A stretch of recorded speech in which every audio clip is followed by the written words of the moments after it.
Hello అండి. నమస్కారం. సిరి entertainment ఛానల్‌కి స్వాగతం. నా పేరు రోజా.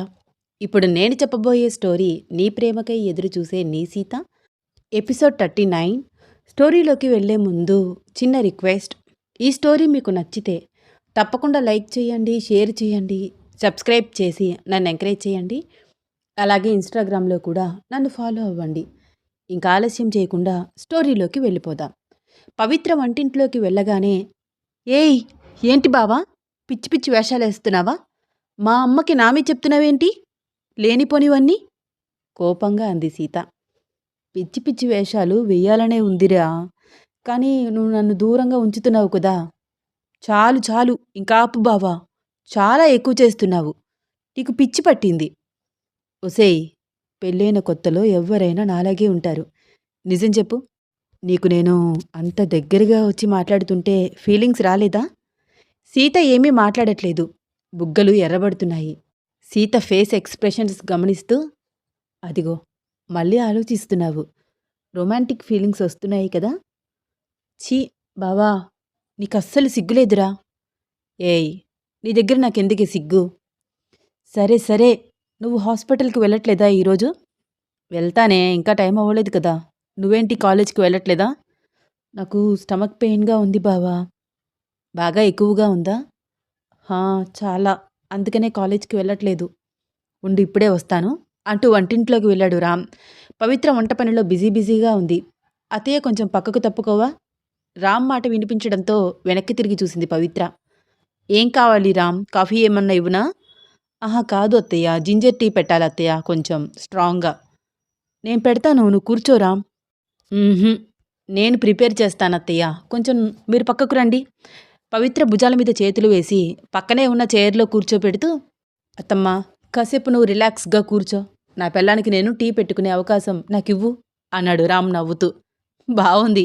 ఇదెక్కడి చోద్యమయ్యా, ఎవరైనా చూస్తే నవ్వుతారు.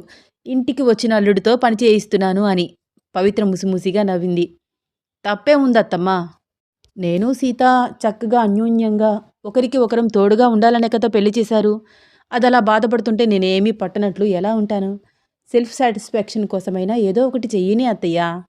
నా అల్లుడు బంగారం నవ్వింది పవిత్ర. ఓ కాంప్లిమెంట్ ఇస్తున్నావా అత్తయ్య? థ్యాంక్ యూ అంటూ అల్లం చక్కగా చితక్కొట్టి టీ పెట్టి తీసుకువచ్చి సీతకిచ్చాడు రామ్. బావా ఏమిటిది? జింజర్ టీ తాగు. ఏమిటిది ఇది ఇలా ఉంది? పాలు లేవు, ఏమీ లేదు. ఒసేయ్!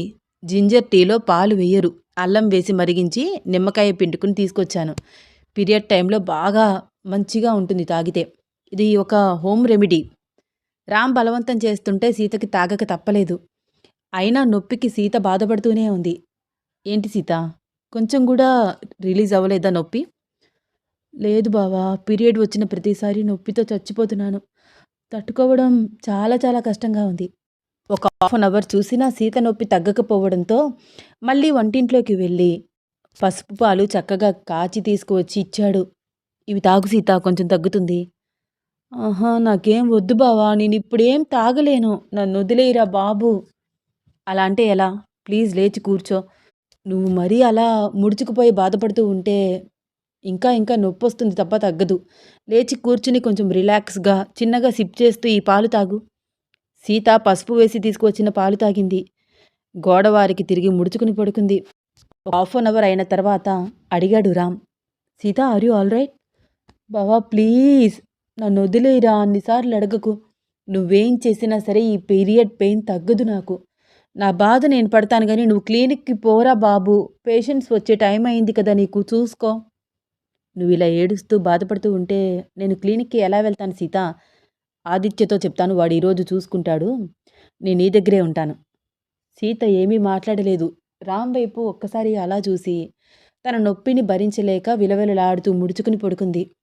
రామ్ హాట్ బ్యాగ్‌లో వేడి నీళ్లు పోసి, సీత ఈ బ్యాగ్ పొత్తి కడుపు మీద పెట్టుకో. రిలీఫ్‌గా ఉంటుంది, ట్రై చెయి. ఏంటి బావా అసలు నీ పిచ్చి? క్లినిక్‌కి వెళ్ళకుండా నాతోనే ఉండి ఇవన్నీ చేయడం అవసరమా? ఇప్పుడవన్నీ మాట్లాడకు. ముందు నీ నొప్పి తగ్గాలి. అప్పుడే కదా నువ్వు ఏమైనా తినగలవు.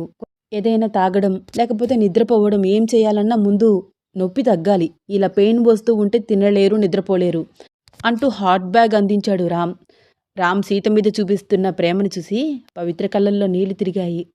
నా కూతురు నిజంగా ఎంతటి అదృష్టవంతురాలు. ఎంతమందికి దక్కుతుంది ఈ భాగ్యం? భార్య బాధని తన బాధగా ఫీల్ అవుతున్నాడు. సేవలు చేస్తున్నాడు. ఇద్దరూ ఇలాగే ఒకరికి ఒకరే సంతోషంగా ఉండాలి అని మనసులో అనుకుంటూ కళ్ళు తుడుచుకుంది. సీత కాసేపటికి నిద్రలోకి జారుకుంది. అత్తయ్య, సీత పీరియడ్ వచ్చిన ప్రతిసారి ఇలాగే నొప్పితో బాధపడుతూ ఉంటుందా? అవునరా, బాగా ఏడుస్తుంది. ఓ, ఇలా ఎన్ని రోజులు? ఒక 5-6 రోజులు అలా ఏడుస్తూనే ఉంటుందిరా, నొప్పి ఉంటుంది. రామ్ ఆలోచిస్తూ ఒక్క నిమిషం ఉండిపోయాడు. అత్తయ్య, సీతకి వచ్చేది నార్మల్ పెయిన్ కాదని నాకు అనిపిస్తోంది. సివియర్ పెయిన్ వస్తోంది తనకి. నార్మల్ పెయిన్ అయితే 2 రోజులుంటుంది. అంతేగాని ఇలా 5-6 రోజులు నొప్పి ఉండడం ఇట్స్ నాట్ నార్మల్. ఒక్కసారి తనని చెక్ చేస్తే మంచిది. సరైన మెడిసిన్స్ వాడితే త్వరగా రికవరీ అవుతుంది. అవునా? మరిప్పుడు ఏం చేద్దాము? కంగారు పడింది పవిత్ర. డోంట్ వరీ అత్తయ్య, ఈ 3 రోజుల తర్వాత నేను తనని చెకప్కి తీసుకువెళ్తాను. అందుకేనేమో పూర్వం ఇంటికి ఒక డాక్టర్ అయినా ఉండాలి అనేవారు. నవ్వింది పవిత్ర రామ్ వైపు చూస్తూ. రామ్ కూడా చిన్నగా నవ్వాడు. సరే అత్తయ్య, నేను అలా క్లినిక్కి వెళ్ళొస్తాను. సీతకి మెలకువ వచ్చి పెయిన్ వస్తుందని గోల చేస్తే ఈ మెడిసిన్ వెయ్యత్తయ్యా అంటూ నిద్రపోతున్న సీత వైపు ఒక్కసారి చూసి, మంచి నిద్రలో ఉందత్తయ్య తను, ఇప్పుడే డిస్టర్బ్ చెయ్యకు అని పవిత్రతో చెప్తూ బాయ్ అత్తయ్య అంటూ తన బ్యాగ్ తీసుకుని క్లినిక్ వైపు నడిచాడు. రామ్ మాటలు ప్రవర్తన చూస్తూ పిల్ల వచ్చి తల్లికి బుద్ధులు చెప్పినట్లు, నా భార్యని నిద్ర లేపకత్తయ్యా అని, తనని డిస్టర్బ్ చెయ్యకత్తయ్యా అని నాతో చెప్తున్నాడు. వెళ్తున్న రామ్ వైపు చూసి నవ్వుకుంది పవిత్ర. రామ్ వెళ్ళిన గంటకి చిన్నగా నిద్రలేచింది సీత. అమ్మా, అమ్మా నొప్పి అంటూ విలవిలలాడిపోతోంది. ఇదెక్కడి గోలే బాబు, ఏమిటో ఈ బాధ. నెలసరి వచ్చిన ప్రతిసారి పిల్ల నరకయాతన అనుభవిస్తోంది. మాయదారి నొప్పి అని కంగారు పడుతూ రామిచ్చిన టాబ్లెట్ ఎక్కడ పెట్టిందో గుర్తురాక కంగారు పడుతోంది పవిత్ర. సీత నొప్పికి అటు ఇటు దొర్లుతోంది. కాసేపటికి పవిత్రకి టాబ్లెట్ కనిపించడంతో గబగబా తీసుకువచ్చి సీతకిచ్చింది. టాబ్లెట్ వేసుకున్న 20 మినిట్స్కి రిలీఫ్ ఇచ్చింది. చిన్నగా లేచి కూర్చుంది. ఇప్పుడు ఎలా ఉందమ్మా అడిగింది పవిత్ర. పర్వాలేదు కళ్ళనీళ్లు తుడుచుకుంటూ అంది సీత. పవిత్ర మంచినీళ్ళు ఇచ్చి కాసేపు కూతురు దగ్గరే కూర్చుంది. అమ్మా, నేను బానే ఉన్నాను కదా, నువ్వెళ్ళి పని చేసుకో. సరేనే, ఏమైనా అవసరమైతే పిలువు అంటూ వంటింట్లోకి వెళ్ళింది. సీత రామ్ డైరీ తీసి మళ్ళీ చదవడం స్టార్ట్ చేసింది. జాగ్రత్త జానకి, నువ్వు ఫోన్ యూజ్ చేస్తున్నప్పుడు మీ అమ్మగారికి మెలకువ వస్తే నువ్వు ప్రాబ్లం ఫేస్ చేయవలసి వస్తుంది. అలాగే, నేను చూసుకుంటాను. ఏదో ఐడియా చెప్తా అన్నారు, ఏమిటది? చెప్తాను కానీ అది విని నన్ను అపార్థం చేసుకోకూడదు.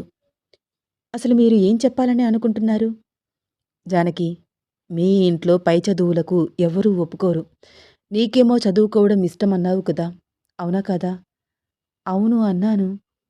నీ చదువు సవ్యంగా సాగాలి అంటే నువ్వు పక్క ఊరు వెళ్ళక తప్పదు.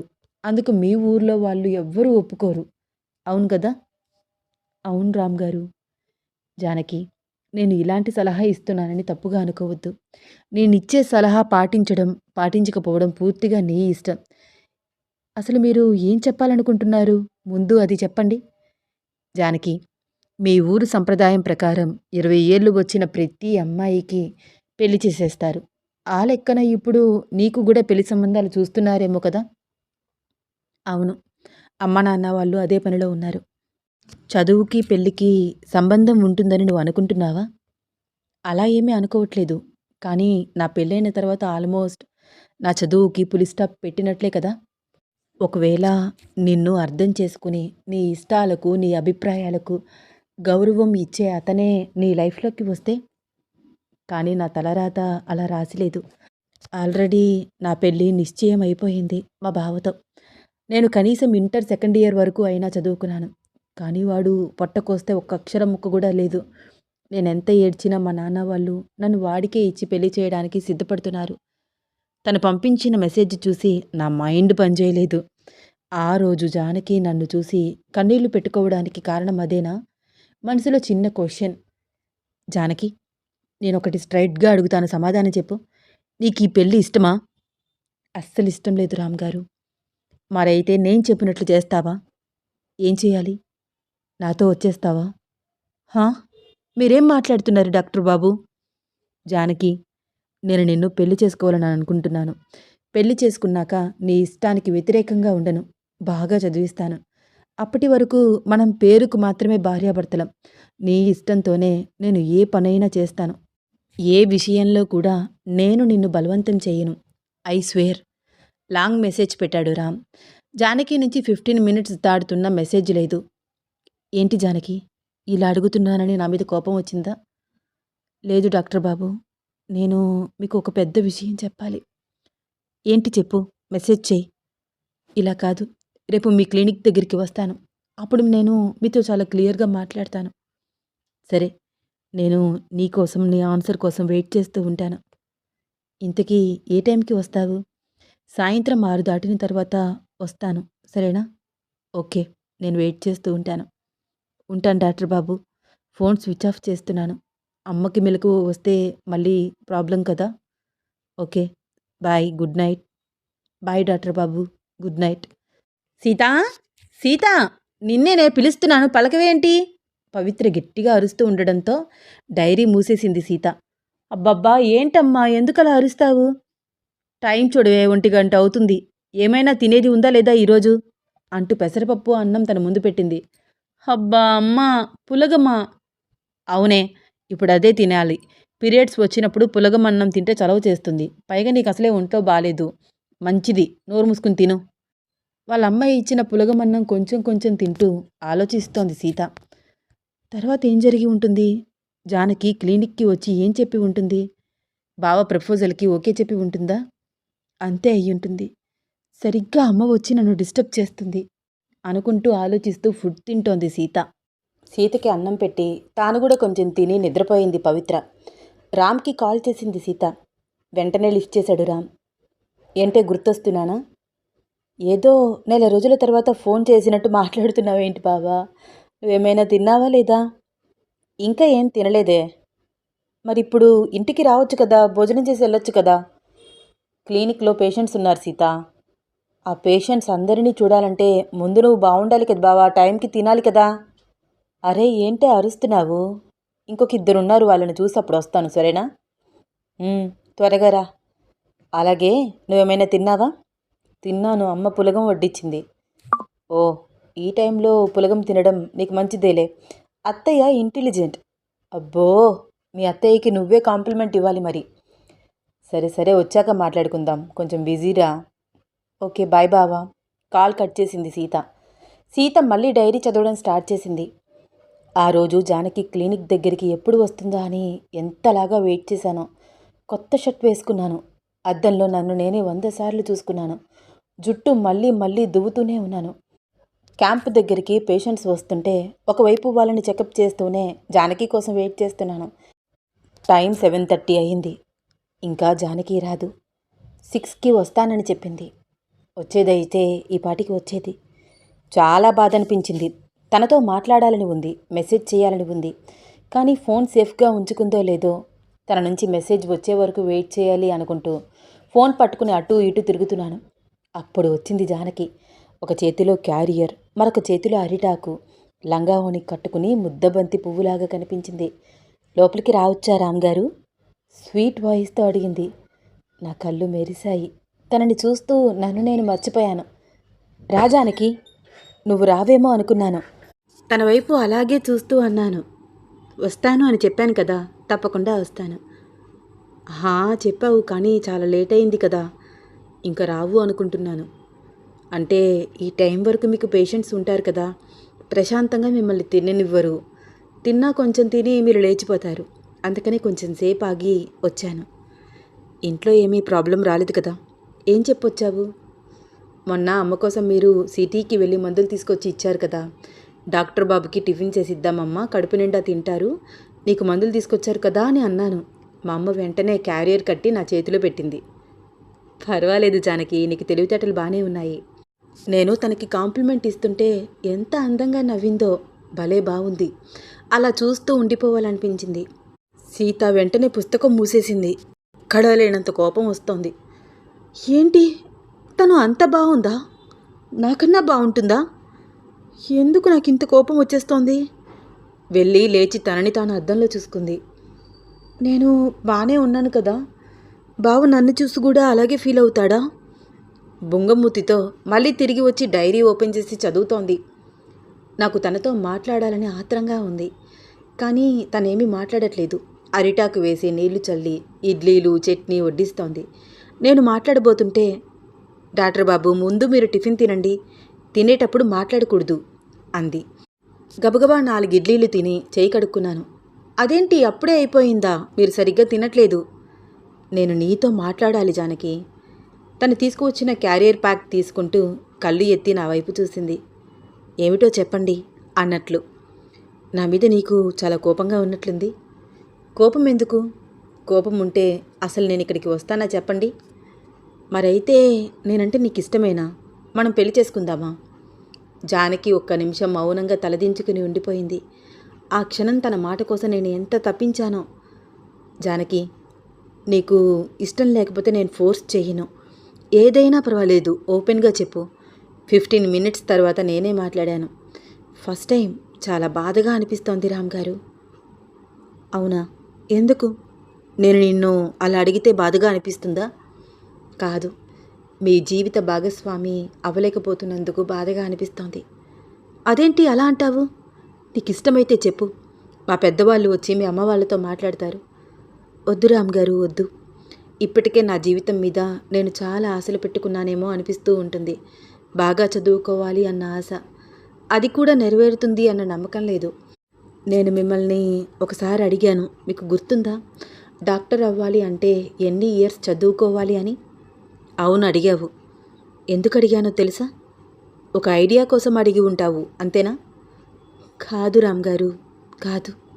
నా దగ్గర పెద్దగా టైం లేదు. హా? ఏం మాట్లాడుతున్నావు జానకి నువ్వు? నాకు lung cancer doctor Babu. What? Joke చేస్తున్నావా? నిజం రామ్గారు. జానకి కళ్ళల్లో కన్నీళ్ళు. నేను ఆ క్షణం పిచ్చివాడిని అయిపోయాను. ఏంటి జానకి, ఏం మాట్లాడుతున్నావు? నిజం రామ్గారు, నాకు లంగ్ క్యాన్సర్. లాస్ట్ ఇయర్ తెలిసింది. ఆకలి వేసేది కాదు, విపరీతమైన దగ్గు, అలసట.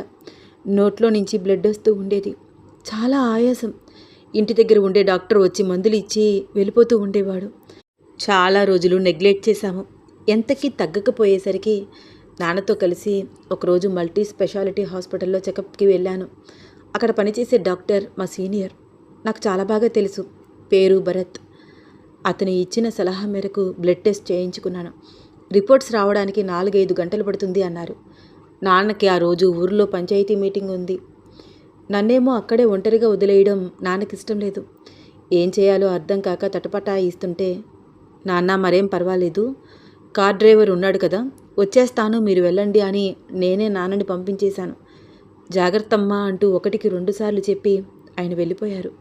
బ్లడ్ రిపోర్ట్స్ వచ్చాక భరత్ రిజల్ట్స్ చెప్పడానికి చాలా ఆలోచిస్తున్నాడు. ఏమైంది భరత్, అంతా ఓకేనా? అతని ఫేస్ ఫీలింగ్స్ చూస్తూ నేను అడిగాను. నీకెప్పటి నుంచి ఇలా ఉంది జానకి? చాలా రోజుల నుంచి బాధపడుతున్నాను భరత్. భరత్ కళ్ళల్లో కన్నీళ్ళు. నాకేమైందో అర్థం కాలేదు. మీ నాన్నగారు లేరా? లేరు భరత్, ఇప్పుడే పనుండి వెళ్ళిపోయారు.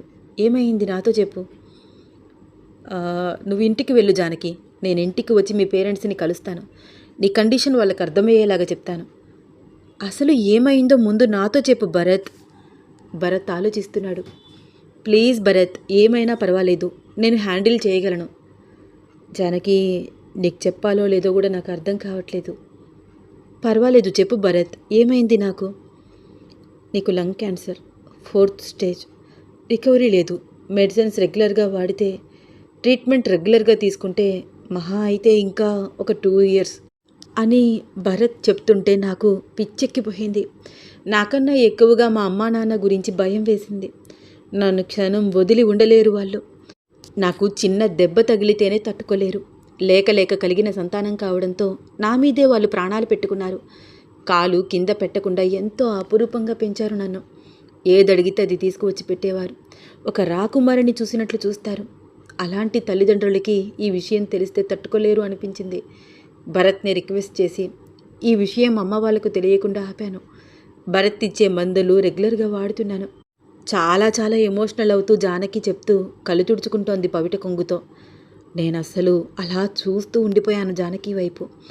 నాకు మాటలే రాలేదు ఒక 10 నిమిషాలు. జానకి, జానకి ఇదంతా నిజమా? రామ్ కళ్ళల్లో కన్నీళ్ళు.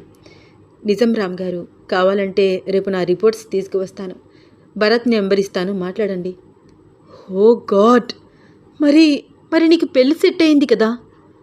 అవును, అమ్మా నాన్న అనుకుంటున్నారు. వాళ్ళకి నా ఆరోగ్య పరిస్థితి తెలియదు కదా. నాకు ఇష్టం లేదు. మా బావతో ఈ విషయం చెబుదామనుకున్నాను, కానీ వాడికి చెప్పాక అల్లరి అల్లరి చేస్తాడు. పెళ్ళి ఇష్టం లేక నేను చెప్పాను అనుకుని నానా రచ్చ చేస్తాడు. అర్థం చేసుకునే మైండ్ సెట్ వాడికి లేదు. చదువుకోలేదు కదా. జానకి చెప్పేది వింటుంటే నా కాళ్ళ కింద భూమి పగిలిపోతున్నట్లు, అందుట్లోకి నేను నిలువున కూరుకుపోతున్నట్లు, నేను అందంగా ఊహించుకున్న నా భవిష్యత్తు మొత్తం ముక్కలైపోతున్నట్టు చాలా చాలా బాధ అనిపించింది. తల పట్టుకుని అలా కూర్చుండిపోయాను. రామ్గారు, వాటర్ అంటూ వాటర్ బాటిల్ తీసుకువచ్చి నాకు ఇచ్చింది. జానకి వైపు అలా చూస్తూ తనని ఒక్కసారిగా దగ్గరికి లాక్కుని గుండెలకు హత్తుకుని ఏడ్చేశాను. ప్లీజ్, మీరిలా ఏడిస్తే నేను తట్టుకోలేను. నా జీవితం చాలా చిన్నది, బట్ ఉన్నన్ని రోజులు సంతోషంగా ఉండాలని అనుకుంటున్నాను. చిన్నప్పటి నుంచి బాగా చదువుకోవాలని, డాక్టర్ అవ్వాలని కల నాకు. కానీ ఈ కొద్దిపాటి టైంలో అది నెరవేరని కల. కానీ నిన్న మీరు నాతో మాట్లాడిన మాటలతో నా జీవితం మీద నాకే ఎంత ఆశ కలిగిందో చెప్పలేను. నేను కూడా పెళ్లి చేసుకుని భర్తతో, పిల్లలతో సంతోషంగా జీవితాన్ని లీడ్ చేయాలి అన్నంత ఆశ. కానీ నాకు అంత టైం ఇవ్వలేదు భగవంతుడు. చాలా చాలా బాధ అనిపిస్తోంది రామ్గారు. జానకి ఏడుస్తుంటే తట్టుకోలేకపోతున్నాను. జానకి కళ్ళు తుడిచి గుండెలకు హత్తుకున్నాను. జానకి, ఇప్పుడు కూడా అడుగుతున్నాను, మనం పెళ్లి చేసుకుందామా? ఏం మాట్లాడుతున్నారు రామ్గారు?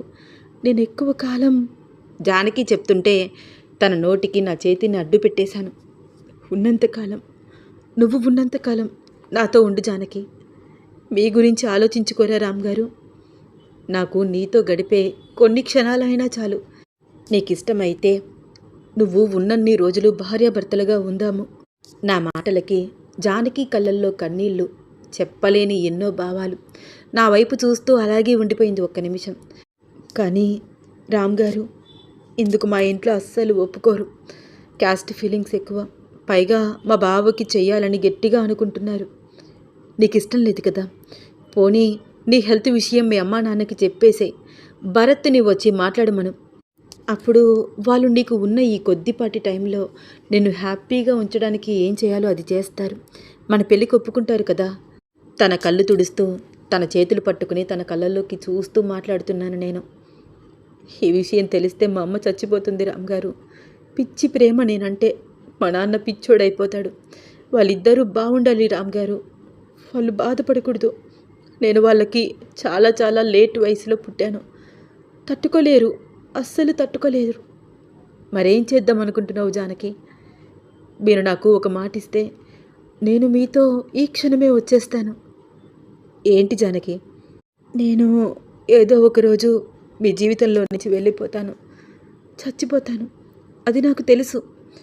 ఆ రోజు మా అమ్మ నాన్నని మీరు ఒక కొడుకులాగా చూసుకుంటారా? ఆ క్షణం జానకి కన్నీళ్లతో అలా మాట్లాడుతుంటే ఎంత బాధ అనిపించిందో.